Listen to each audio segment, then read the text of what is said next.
اور میرے محترم بھائیوں اور دوستوں، یہ کام ہماری زندگی کا مقصد ہے، یہ دعوت والا کام ہمیں اسی کے لیے بنایا ہے۔ وَكَذَلِكَ جَعَلْنَاكُمْ أُمَّةً وَسَطًا لِتَكُونُوا شُهَدَاءَ عَلَى النَّاسِ وَيَكُونَ الرَّسُولُ عَلَيْكُمْ شَهِيدًا۔ ہم پٹھان نہیں ہیں، ہم بلوچ نہیں ہیں، ہم پنجابی نہیں ہیں، ہم پاکستانی نہیں ہیں، ہم مسلمان ہیں، حضور صلی اللہ علیہ وسلم کے امتی ہیں، اور پوری دنیا میں اللہ کا پیغام پہنچانا یہ ہماری زندگی کا مقصد ہے۔ وَكَذَلِكَ جَعَلْنَاكُمْ أُمَّةً وَسَطًا، ہم نے آپ کی امت کو ساری امتوں میں سے افضل امت بنایا ہے تاکہ تم قیامت کے دن لوگوں کے گواہ بنو، اور حضرت محمد صلی اللہ علیہ وسلم تمہارے گواہ بنے۔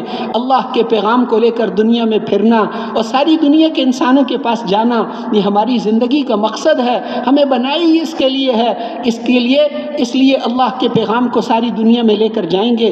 اللہ کی مدد ہمارے ساتھ ہے۔ ان تنصروا اللہ ینصرکم، تم اللہ کے دین کی مدد کرو، اللہ تمہاری مدد کریں گے۔ ہم اللہ کے دین کی کیا مدد کریں گے؟ ہم تو کمزور ہیں، وہ قدرت والے اللہ، وہ قوت والے اللہ، وہ ہماری مدد کریں گے۔ اللہ جل شانہ بڑی طاقت والے ہیں، بڑی قدرت والے ہیں۔ پچھلی بڑی بڑی قوموں کے حالات صرف قرآن میں بتائے کہ ان کے پاس سب کچھ تھا، کسی چیز کی کمی نہیں تھی۔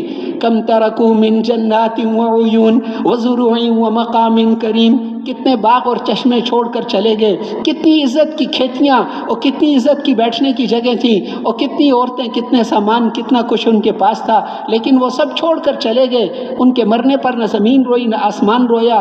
اس لیے اللہ جل شانہ نے ہمیں تھوڑا وقت دیا ہے، دین پر ہم اپنی صلاحیتوں کو لگائیں گے۔ یہ کام ہماری زندگی کا مقصد ہے، اسی کے لیے اللہ نے ہمیں بنایا ہے، اور کام آسان ہے اس لیے کہ اللہ کی مدد ہمارے ساتھ۔ کسرا نے آپ کا خط پھاڑا کہ آپ نے اپنا نام پہلے لکھا ہوا تھا۔ یہ خط محمد الرسول اللہ کی طرف سے فارس کے بڑے کسرا کے نام ہے، تو اس نے اسی لائن کو پڑھ کے اس نے کہا کہ میرے نام سے پہلے اپنا نام لکھ دیا، خط ہی پھاڑ دیا۔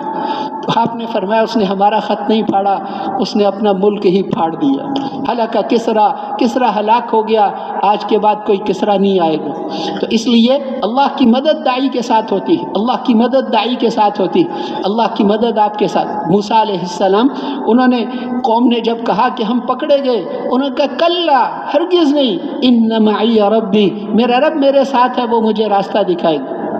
تو اللہ ہمارے ساتھ ہے، داعی کے ساتھ اللہ کی مدد ہوتی۔ کسی بستی والے 100% نمازی ہوں، 100% روزے دار ہوں، 100% زکوٰۃ دیں، 100% حج کریں، ٹھیک ہے آخرت میں جنت ملے گی، دنیا میں مدد کا وعدہ صرف داعی کے ساتھ۔ وَلَقَدْ سَبَقَتْ كَلِمَتُنَا لِعِبَادِنَا الْمُرْسَلِينَ إِنَّهُمْ لَهُمُ الْمَنْصُورُونَ وَإِنَّ جُنْدَنَا لَهُمُ الْغَالِبُونَ۔ تو یہ ہمارا کام ہے، اسی کے ذریعے اللہ ہمیں پالیں گے۔ یہ ہماری دنیا اور آخرت کے لیے کافی ہے، دنیا اور آخرت کے لیے کافی ہے۔ حضور صلی اللہ علیہ وسلم ہر حال میں اس کو کیا۔ وہ مکے والے آ کر کبھی کیا کہتے، کبھی کہ آپ کو عورتیں چاہیے، آپ کو مال چاہیے، آپ کو حکومت چاہیے۔ آپ فرمایا میں تو اللہ کا رسول ہوں۔ ایک موقع پر ان سے فرمایا کہ ایک ہاتھ پہ سورج اور ایک پہ چاند بھی لا کر رکھ دو، میں اس محنت کو چھوڑنے والا نہیں ہوں۔ ایک اور موقع پر ان سے فرمایا کہ جیسے تم سورج میں سے آگ کا شعلہ نکال کر نہیں لا سکتے، میں اس کام کو بھی نہیں چھوڑ سکتا، یہ تو اللہ کا حکم ہے۔ ایک اور موقع پر ان سے فرمایا لَيَنْفَذَنَّ هَذَا الْأَمْرُ أَوْ تَنْفَرِدُ سَالِفَتِي، یہ گردن کٹ کے جدا ہو سکتی ہے، یا یہ دین زندہ ہوگا، میں اس کام کو چھوڑنے والا نہیں ہوں، جب تک زندہ ہوں میں اس کو چھوڑنے والا نہیں ہوں۔ اور یہ ہماری ذمہ داری ہے، ہمارا کام ہے۔ ہم ڈاکٹر نہیں، انجینئر نہیں، ہم تاجر نہیں، یہ تو عارضی نسبتیں ہیں، فانی نسبتیں ہیں۔ ہماری اصل نسبت یہ ہے، ہم مسلمان ہیں، اللہ کے پیغام کو ساری دنیا کے انسانوں تک پہنچانا یہ ہماری زندگی کا مقصد ہے۔ اس کے لیے اللہ کی مدد ہمارے ساتھ ہے، اس کے لیے تیار ہے نا انشاءاللہ؟